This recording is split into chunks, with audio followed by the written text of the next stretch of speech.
दक्षिणे हस्ते जयो मे संध्याहिता। आदरणीय सन्यास्त्री आचार्य छात्रवृंद सज्जनों मातृशक्ति, हमारी चर्चा चल रही है वैदिक जीवन विज्ञान। हमने कल बहुत से बिंदुओं को उठाया, किंतु उत्तर नहीं दिया था बहुत से बिंदुओं का। एक माता जी ने बोला कि भैया भावना क्या है ये जरूर बताएगा, तो आज भावना को ही ले लेते हैं। क्या आपने ये तो कहा कि भाई भावना भावना पर वो है क्या, उसका उत्तर नहीं दिया गया, तो हम थोड़ा भावना पे ही चर्चा करते हैं।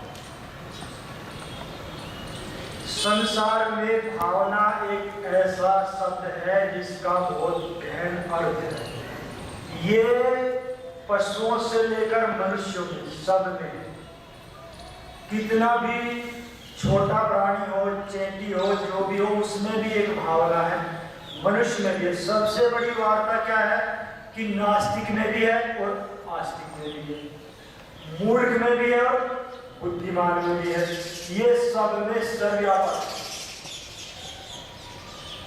उन्हें मैं दोहराता हूँ, भावना एक ऐसा शब्द है, उसका एक ऐसा अर्थ है, उसका एक ऐसा संबंध है जो छोटा जो प्राणी है, जो पृथ्वी के अंदर भी किलोमीटर नीचे रहता होगा, और जो बड़े से बड़ा हाथी तक है, चपरासी से लेकर प्रधानमंत्री तक है, छात्र से लेकर आचार्य तक है, चारों वर्णों में, चारों समुदाय में, सब जगह ये फैली हुई है। इसका नाम है भावना। एक प्रकार से इसको व्यापक कह सकते हैं। ये है क्या, तो इस पे विचार करते हैं सभी। अब हम सभी कहते हैं कि महर्षि दयानंद के प्रति हमारी भावना है, वेदों के प्रति हमारी भावना है, राष्ट्र के प्रति हमारी भावना है, इस पर्यावरण के प्रति हमारी भावना है, वायु जड़ पदार्थों के प्रति भी भावना होती है। ध्यान देने की बात है। तो ये है क्या, कोई बताइए कि महर्षि दयानंद के प्रति आपकी भावना है, तो हम उसको कैसे समझेंगे, कैसे? कोई विद्यार्थी बताएंगे कि भाई महर्षि दयानंद के प्रति, वेदों के प्रति आपकी भावना है। अनेक बार आप बोलते तो होंगे, तो जो जिसको आप बोलते वो है क्या?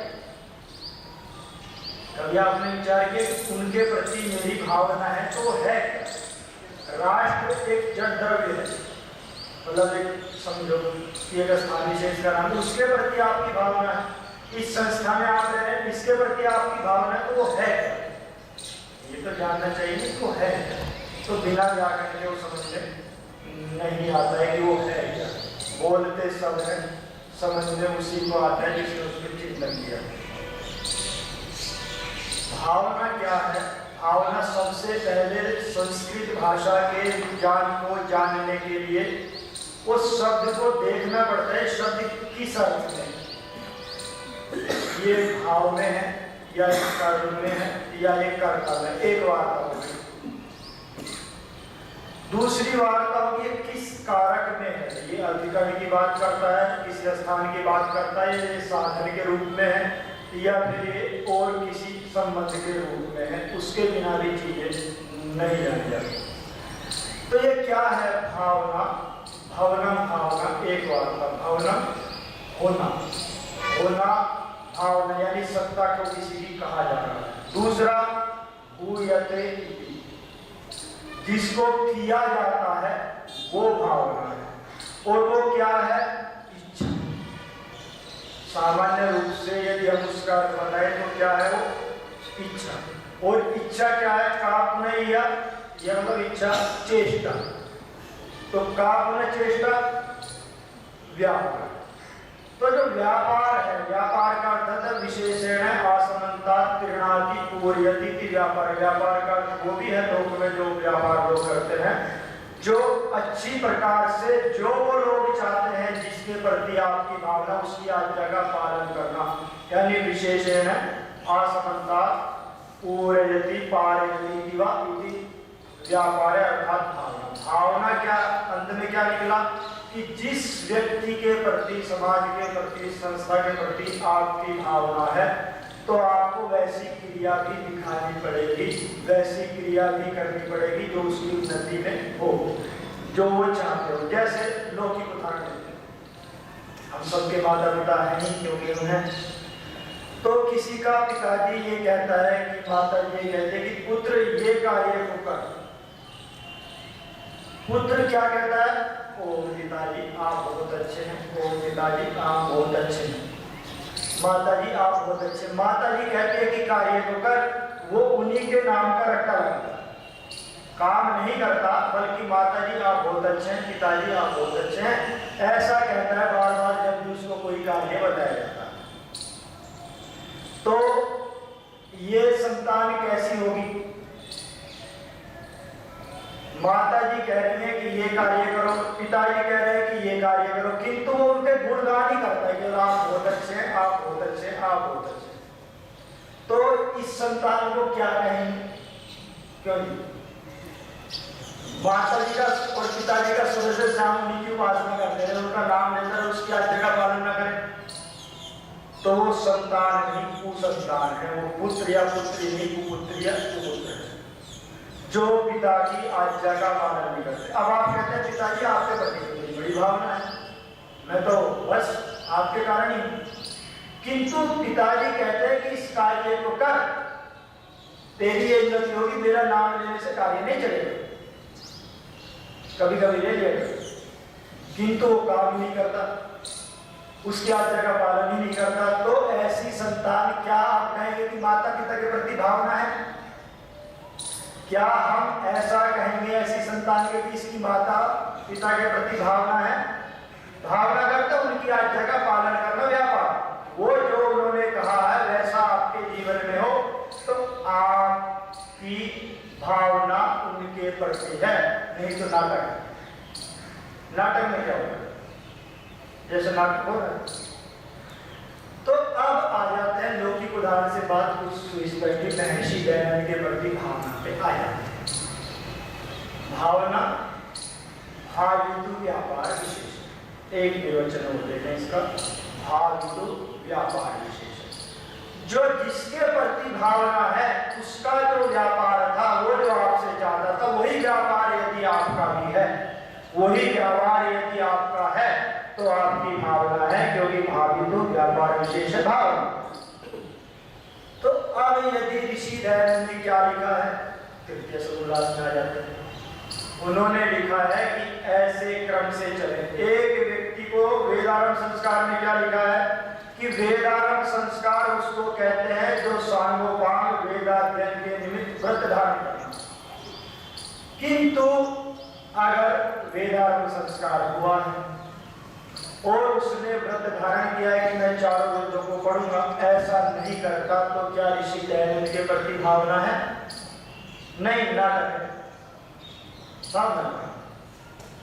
और आगे चले, महर्षि दयानंद ने लिखा कि भाई सबकी उन्नति में अपनी उन्नति समझनी चाहिए।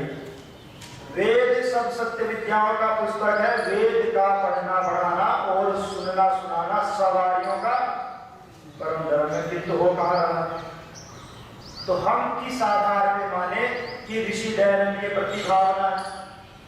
क्योंकि वेद का पढ़ना पढ़ाना और सुनना सुनाना ये मुख्य धर्म आर्यों का। अगर इसको नहीं कर रहे तो आर्यों को हम कैसे माने ऋषि दयानंद के प्रति भावना है? क्योंकि भावित व्यापार विशेष भावना, वैसी क्रिया नहीं है, केवल शब्द होते हैं, तो भावना नहीं है, भावना जैसा है। और भावना जैसा कि तो मैं कथा सुनाई चुका हूं कई बार कि वो कक्षा में उसको अभी नहीं लेते हैं। तो अब ये भावना आपकी यदि है तो आपको वैसा जीना पड़ेगा जैसा उस ऋषि ने कहा है, जैसा उस व्यक्ति ने कहा है जिसके प्रति आपकी भावना है, क्योंकि भावना व्यापार विशेष है। आपको वो क्रियाएं करनी पड़ेगी जो उस व्यक्ति ने की है, अन्यथा आपकी कोई भावना नहीं है, केवल आपका एक मानसिक व्यापार भी नहीं है। वाणी भी आपकी मिथ्या है, मन में भी जो आया वो भी मिथ्या है, क्योंकि आप जानते नहीं उसको, और जिसको नहीं जानते मिथ्या आपके दृष्टि।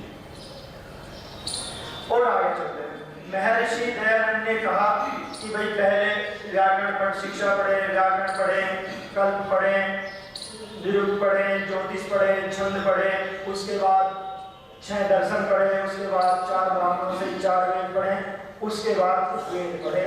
ये किस समाज का नियम है, किसका नियम है, किसके लिए कहा है? पशुओं के लिए कहा है। क्या पशु गाय वेद पढ़ेंगे? वो भी पढ़ सकते हैं, उनको प्रशिक्षण दे दे अगर ये पढ़ लें तो कुछ तो समझेंगे। अगर संगीत के अनुसार आजकल पशु भी समझ लेते हैं कुछ चीजें तो क्यों हम ऐसा माने कि ऋषि दयानंद के प्रति हमारी भावना है? क्योंकि बात को मान नहीं रहे। तो वही है, मेरे पिताजी बहुत अच्छे हैं, मेरे पिताजी ने ये किया, आप क्या कर रहे हो? आपके पिताजी ने तो सारा काम ठीक किया, पर आपके पिताजी के प्रति भावना ऐसा मत कहो हम ऋषि दयानंद के शिष्य हैं, हम ऋषि दयानंद की वार्ता मानते हैं, उनके प्रति हमारी भावना। कह दो कि भाई हम तो जिसका अपना अनुकूलता होता उसकी मान लेते हम तो अपने अनुसार करते हैं, ऋषियों के अनुसार नहीं। हमें अनुकूलता लगी तो हमने व्याख्या अपने अनुसार कर ली, हमें अनुकूलता लगी तो हमने इधर कर ली। ऐसा नहीं, हम विश्व गुरु इसलिए नहीं थे कि हम किसी के प्रति भावना नहीं रखते थे, हम भावना कहते नहीं थे, जीते थे। ऋषियों ने जो किया, वेदों ने जो कहा, वो हमारा धर्म था, इसलिए हम विश्व गुरु थे, योद्धा थे, बलवान थे। और अब क्या कहने की अपेक्षा ही नहीं। तो ये है भावना। तो जिन्होंने पूछा था भावना समझ में आ रही होगी कि भावना क्या है, तो माता जी समझ में आ गई ना। तो भावना भवि और इसको यदि मैं सामान्य किया और इसको आगे ले जाए, भावना भवितु भवनानुकूल भावितु व्यापार विशेष। भावना भवनानुकूल, जो कार्य होना चाहिए, जो जिस ऋषि ने कहा है वही होना चाहिए। और भवित भावना भवितु भवनानुकूल है, और होने वाले के अनुसार जो व्यापार विशेष है, जो होना चाहिए उसके अनुसार जो क्रिया विशेष है वो भावना है। तो आज क्या होना चाहिए?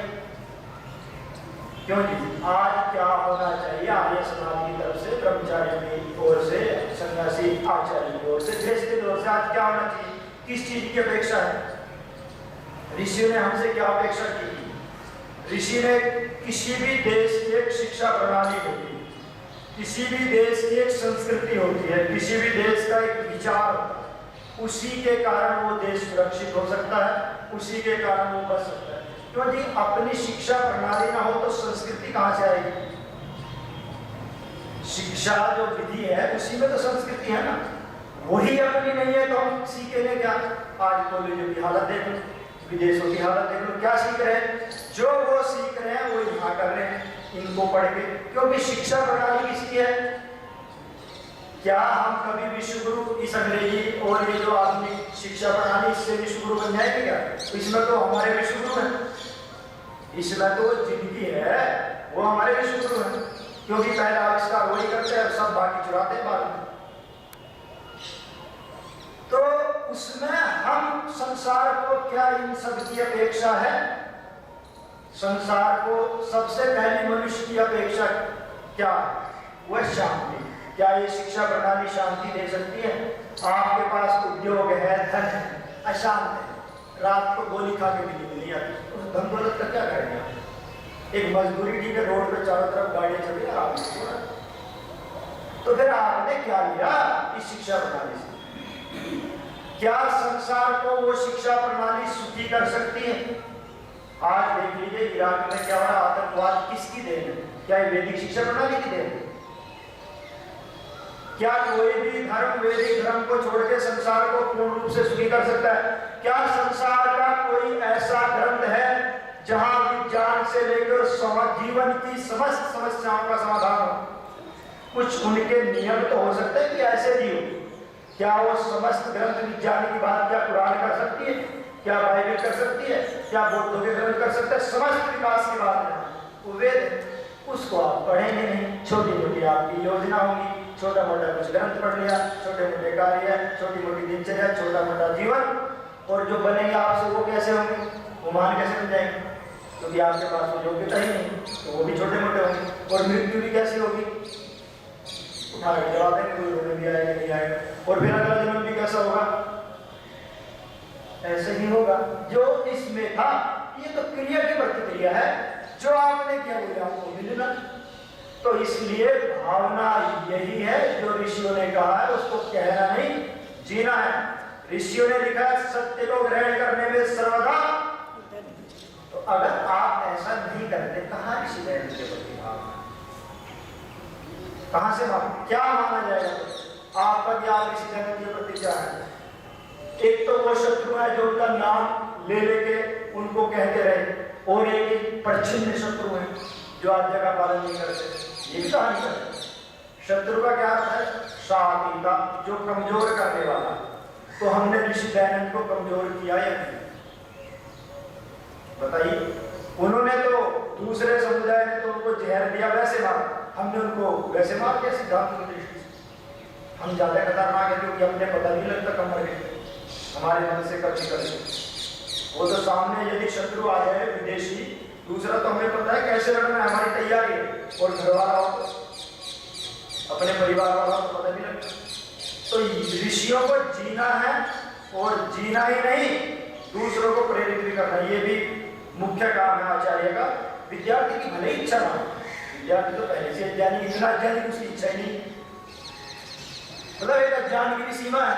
विद्यार्थी तो खुद इतना अज्ञानी कि उसकी इच्छा ही नहीं आगे बढ़ने की, तो क्या उसको अज्ञानी छोड़ दिया जाए? क्यों तो क्या उसको छोड़ दिया जाए? नहीं, और पुरुषार्थ किया जाएगा उसका ज्ञान दूर करने का, भले हमें वो कुछ भी समझे। आचार्य का कर्तव्य है उसको पकड़ के लाए, समझाए, बैठाए। भाई आपको ज्ञानी, आपको नहीं पता कि आपको मेरे विद्वान कैसे बनना है। आपको तो एक छोटे मोटे चीजों में आनंद क्या कहें, पता लग रहा है कि है कुछ नहीं। तो जो इस विषय में पहुंचा है तो ऋषियों ने कहा, तो उसका कर्तव्य उसको पकड़ के लाए, समझाए, बैठाए, और जब तक ना माने छोड़े। ये नहीं कि हमने तो पुरुषार्थ कर दिया। कर्तरी कर्म साधन रहना, कर्ता ठीक नहीं है, क्रिया ठीक नहीं है, या साधन ठीक नहीं है, तब सफलता नहीं। अगर तीनों ही ठीक है तो सफलता 100% है। तो प्रयास करते रहेंगे। क्यों जी? क्यों तो कार्यक्रम चालू रहेगा, आप कितने दूर रहो क्योंकि हमें आपका ज्ञान दूर करना है और आपको वेद का विद्वान ऋषि बनाना है। और आगे चलते हैं। तो ये हुआ। अब ये तो सारी भावना सुस्पष्ट होगी। एक होता है ना चावल का, यदि एक दाना गल गया तो समझना चाहिए पूरा पक गया है, तो इतना ही समझने के भावना को घटा लेना चाहिए। अब हम थोड़ा मनोविज्ञान की जो हमारी चर्चा चल रही थी, कुछ उदाहरण प्रत्यक्ष वैज्ञानिकों ने किए हुए कि एक व्यक्ति यदि मन से बलवान है तो वो कैसे सफल हो सकता है। उसका मन इतना मजबूत है, कार्यम व साधेयम ध्येयम व पार्थिव, इतना दृढ़ संकल्प है, तो कैसे सफल हो सकता है। और कमजोर मन वाले कैसे बनते हैं, प्रतिदिन बनते हैं वैसे, और अचानक हो जाते हैं कैसे। उदाहरण कथा,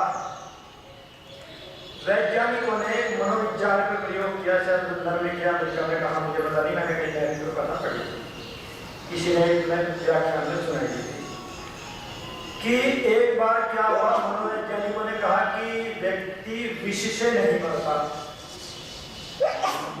मन में डर के कारण मरता। तो दूसरे वैज्ञानिकों को विश्वास नहीं हुआ, जो चिकित्सक लोग थे, मनोवैज्ञानिकों ने कहा कि व्यक्ति के शरीर में विष बन जाता है और वो उससे मरता है कि सांप के काटने से मरता है। तो दोनों की शर्त लगी, तो प्रयोग किया गया। क्या किया कि उन्होंने एक जिसको फांसी की सजा हो चुकी थी, ऐसे एक कैदी को निकाला कि भाई अगर तू बच गया हमारे कटोरे से तो सरकार से कहा इसकी सजा माफ कर देंगे। तो ऐसे में कोई भी व्यक्ति तैयार हो जाता है। तो उन्होंने 2 शीशे के घर बनाए।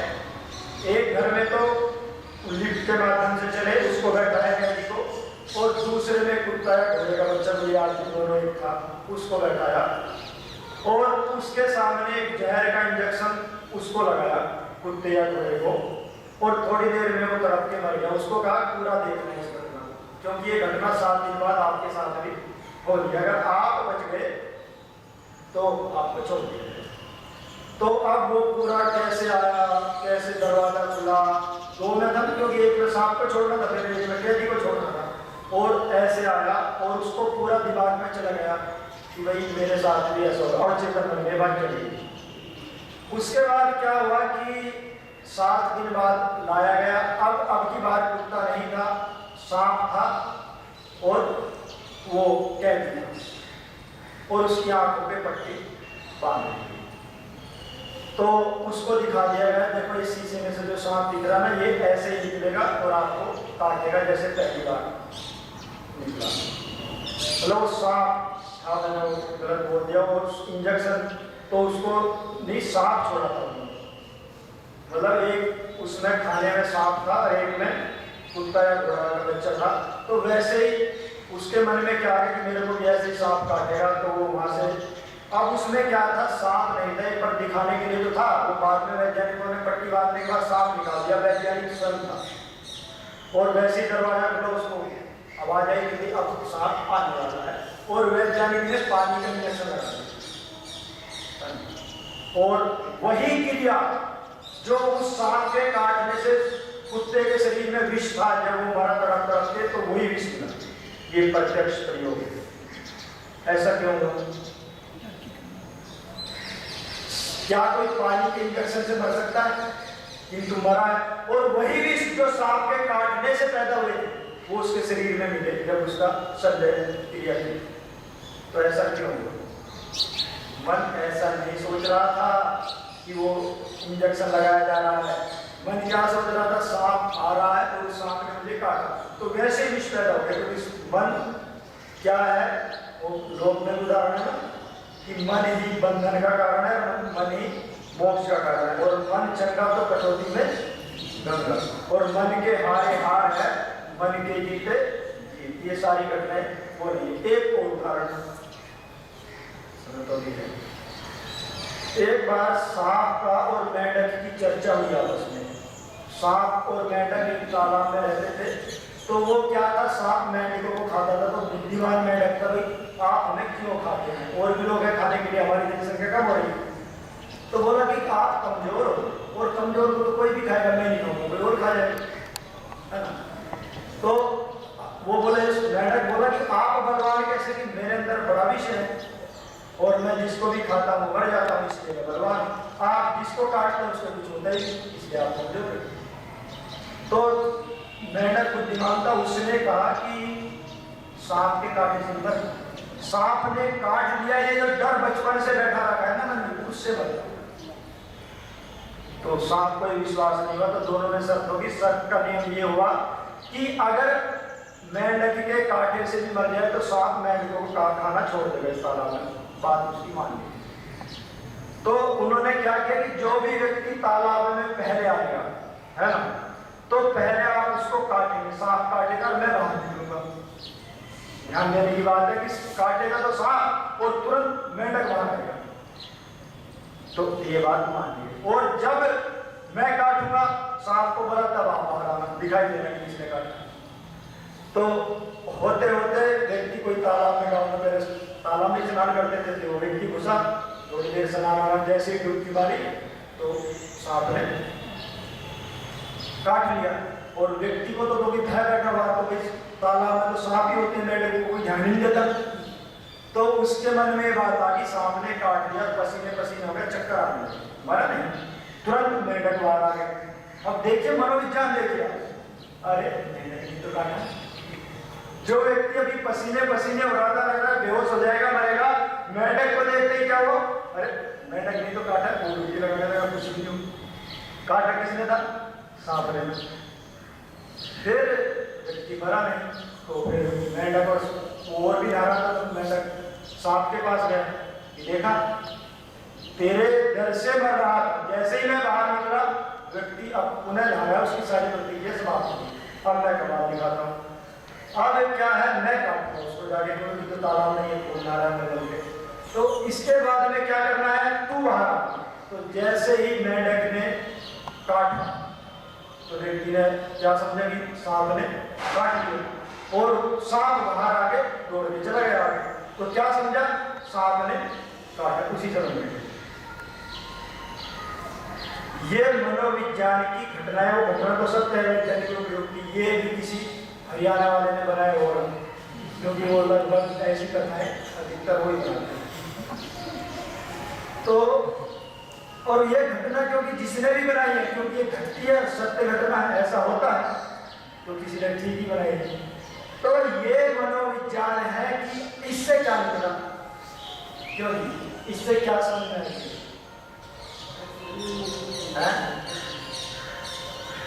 तो इससे क्या है, यदि जब आप ऐसा कहते हैं कि मैं ये कार्य नहीं कर पाऊंगा तो क्या होगा शरीर में? आप कहेंगे मेरा तो सामर्थ्य नहीं है, मैं वेद नहीं पढ़ पाऊंगा, क्योंकि उसके लिए तो 21 साल में तो आपके शरीर में क्या घटना हो ये देख लो। जो मन शरीर में विष पैदा कर सकता है, जो मन शरीर में मेंढक के कांटे को भी सांप का कांटा समझ के व्यक्ति को मरवा सकता है, वो आपकी क्या हालत करेगा? क्यों नहीं बोलते? तो अब क्या करेगा? तो जो शरीर में विष बना सकता है वो आपको ऐसे संस्कारों को उभारेगा जो निराशा वाले हैं, ऐसे लोगों का मित्र बनाएगा जो निराशावादी है। क्योंकि आपने जो विचार किया है, मन वैसे चीजों को जोड़ता है, ढूंढता है, तो मन में जो आसुरी शक्तियां पैदा होंगी, क्योंकि निराश करना आसुरी शक्तियों का काम है। और वेद क्या कहता है? वेद में सबसे बड़ी बात है 20,379 मंत्रों में एक भी मंत्र ऐसा नहीं जिसमें निराशा की चर्चा हो। फिर कहां से गई? ये वही कमजोर लोग हैं जिनकी ये देन है। वेद में तो क्या है? कृतम में दक्षिणे हस्ते जयो में सव्यायित, मेरे दाएं हाथ में कर्म है तो विजय बाएं हाथ में है। गोजित भूयासम, आगे क्या फल मिलेगा अगर ऐसा आप संकल्प लेंगे? गोजित भूयासम, या तो आप अपनी इंद्रियों को पूर्ण रूप से नियंत्रण कर लेंगे। गोजित भूयासम का सूर्य रश्मियां भी है, उस पर नियंत्रण कर लेंगे। गो का सूर्य भी है, उस पर नियंत्रण करने का भी सामर्थ्य पैदा हो जाएगा। अश्व जी, आप अश्व का अर्थ है अश्नोक्ति अध्वानम, जो बड़े बड़े बल के कार्य हैं वो संकल्प शक्ति से आप कर सकते हैं। धनंजय, किसी को धन चाहिए, सभी प्रकार की धन संपत्ति, उसको भी आप उसके भी स्वामी बन सकते हैं। हिरण्य जी, और जितने भी सोने चांदी हैं आप उसके भी स्वामी बन सकते हैं, यदि आपके अंदर संकल्प शक्ति है तो। नहीं है तो फिर तो आसुरी शक्ति, उन आसुरी शक्ति का जो है ना नियम नहीं हो, क्या बनाएगी? सबसे बड़ी बात है नहीं दोषानाम लक्षणम अस्ति। महर्षि दयानंद से शास्त्रार्थ में किसी ने महर्षि दयानंद ने किसी से पूछा बनारस के शास्त्रार्थ में कि भाई आप धर्म के लक्षण बताओ, तो जिससे पूछा था उसको पता नहीं था, दूसरा पंडित बोला मैं बताऊंगा। तो महर्षि दयानंद ने कहा कि आप धर्म के बताओ। दर्द देखिए महर्षि दयानंद का कि उसको धर्म के इसका मतलब वगैरह मैं बताऊंगा तो जानता है, तो आप अधर्म के बता दो, क्योंकि महर्षि दयानंद ने महाभाष्य पढ़वा था, नहीं दोषानाम लक्षण बोलते। दो अधर्म में तो कोई लक्षण ही नहीं है, वो तो हजारों प्रकार का हो सकता है। धर्म को छोड़ के सारा अधर्म है, तो वो तो कहाँ ले जाएंगे आपको आसुरी शक्ति? उनको भी नहीं बताओ शक्तियों, एक दूसरे को सौंपती रहती है। क्रोध का काम पूरा हो गया, उसके बाद में दूसरे को सौंप दिया, उसका काम पूरा हो गया, तीसरे को दे दिया। फिर पिटाई समझने के बाद आता है कि कुछ हुआ, उससे पहले समझ में आना थोड़ा मुश्किल है। आज जितनी जेबें भरी हुई है वो किसके कारण? उसका कारण यही है कि व्यक्ति में क्रोध और ईर्ष्या, विचार ही नहीं करता, तो फिर पिटने के बाद व्यक्ति को ऐसे समझ में आ जाता है। तो ये सारी बातें जो मनोविज्ञान की हैं, ये समझ में किसको आती है? ये भी एक बात, जिसने मन का दुष्प्रयोग किया। मन का प्रयोग संध्या में भी होता है, मन का प्रयोग पढ़ाई में भी होता है, जिनने मन के विकास के उपाय किए होंगे। अब जो सोए तो देर 7 बजे तक, वो उसको ही बातें क्योंकि असुरों ने कब्जा पहले से किया हो। तो इसके लिए ऋषियों पे जब तक खुद समझ में आए तब तक ऋषियों पे और वेद पे विश्वास करें, इसी का नाम है श्रद्धा। और श्रद्धा से सत्य की प्राप्ति होती है या नहीं होती? होती है। तो तब तक व्यक्ति शब्द प्रमाण को मान के चले। और भाष्यकार ने क्या कहा? शब्द प्रमाण का है यद शब्दवा तदस्माकं प्रमाण। शब्द ने कहा है कि ऐसा होता है, भले ही आपकी बुद्धि का स्तर इतना नहीं है समझने का, तो ऐसा होता है, उसको बुद्धि को उस लायक बनाए, अन्यथा क्या होगा? शब्द पे प्रमाण नहीं, दूसरे जानते नहीं, शब्द पे विश्वास नहीं, दूसरे की मानते नहीं, तो फिर क्या होता है? महर्षि दयानंद ने ये भी लिखा हुआ है, बैठ पत्थर की नाव पे बैठ के तैरते हो तो क्या होगा? क्या लिखा हुआ महर्षि दयानंद ने? हाँ, तो दोनों तैरते हैं, तैरते का तो वहां समुद्र के नीचे तैरते हैं, ऊपर नहीं। कभी पत्थर की नाव बैठेगी तो नीचे जाएगी, व्यक्ति भी कोई साथ में ले जाएगी। इसलिए जब तक ना जाने तब तक तो दूसरों की माने, इसलिए आचार्य होते हैं। बहुत सी बातें इतिहास में कोई इसका आगे समझ नहीं आती, विचित्र सी लगती है, क्योंकि बुद्धि का विकास नहीं। अब 5वीं का बच्चा उसका अन्य की बात समझ में कैसे आएगी? लोग की उदाहरण नहीं देते क्यों जी? 5वीं में पढ़ रहा है, 8वीं में पढ़ रहा है, उसको PhD की बातें करने लगे तो उसको वैराग्य होगा, उससे नहीं होगा। तो इसलिए कोई सी बातें समझ में ना आए तो उनको समझने का प्रयास करें, शास्त्रों पर विश्वास करें। यही जीवन जीने का विज्ञान है। मनोविज्ञान के उदाहरण देती हैं। अगर जो वेद में लगभग 70 मंत्र मनोविज्ञान के, 70 मंत्र जो मनोविज्ञान की ही बातें करते हैं। मन की जो कितनी शक्तियां हैं, मन क्या काम करता है, कहाँ रहता है, कैसा है, उसको कैसे जगाएं उसकी शक्तियों को, तो ये वेद में इतने मंत्रों में उसका कम से कम इतने मंत्रों में ढूंढेंगे तो और भी मिल जाएंगे। तो जब परमात्मा ने आपको इतनी शक्ति मन में दे के भेजी है, क्योंकि ऐसा तो नहीं लगता ना परमात्मा ने हमारा मन जो ऋषियों का मन बनाया था और उससे कुछ आपका अलग बनाया था, ऐसा है क्या? प्रकृति से सबसे पहले क्या बना? महत्व। महत्व के बाद क्या बना? अहंकार के बाद क्या बना? पंचतन्मात्राणि और उभयम इंद्रियम, उसने एक बन गई। तो क्या अलग अलग बनाया? मुझे नहीं लगता, सब में पदार्थ एक ही। ऐसे ही है कि जैसे लालटेन है, एक ने बत्ती तेल घी डाला तो धुआं कम देती है, दूसरा यदि उल्टी सीधी ज्यादा देगी तो पदार्थों का प्रकाश नहीं होगा। मन और बुद्धि यही काम करते हैं, जो प्रकाशित करते हैं चीजों को। किंतु अगर वो दीपक के ऊपर ही काला सा गया तो किस आधार में प्रकाशित करेंगे? तो इसलिए सबका समान बनाया हुआ है, समझना चाहिए। और उसको ऋषियों ने 100% प्रयोग के लिए नहीं बताया, क्योंकि वैज्ञानिक भी अपने आप कहते हैं कि हम तो 5% प्रयोग करते हैं। वैज्ञानिक 100 तो 5% वालों की बात माननी चाहिए कि नहीं? एक तो 100% प्रयोग किया ऋषि ने, उनकी बात माने, 5% वालों की माने, दोनों की माननी पड़ी तो किसकी माने? 100% वाले की माननी चाहिए, तो 5% में कितना समझ में आया बता दिया। तो इसलिए हमें ऋषियों के प्रति श्रद्धा रखनी चाहिए, तभी हमारा कल्याण है। और वेद पढ़े बिना तो कल्याण है ही नहीं, कल्याण कैसा भी नहीं है। तो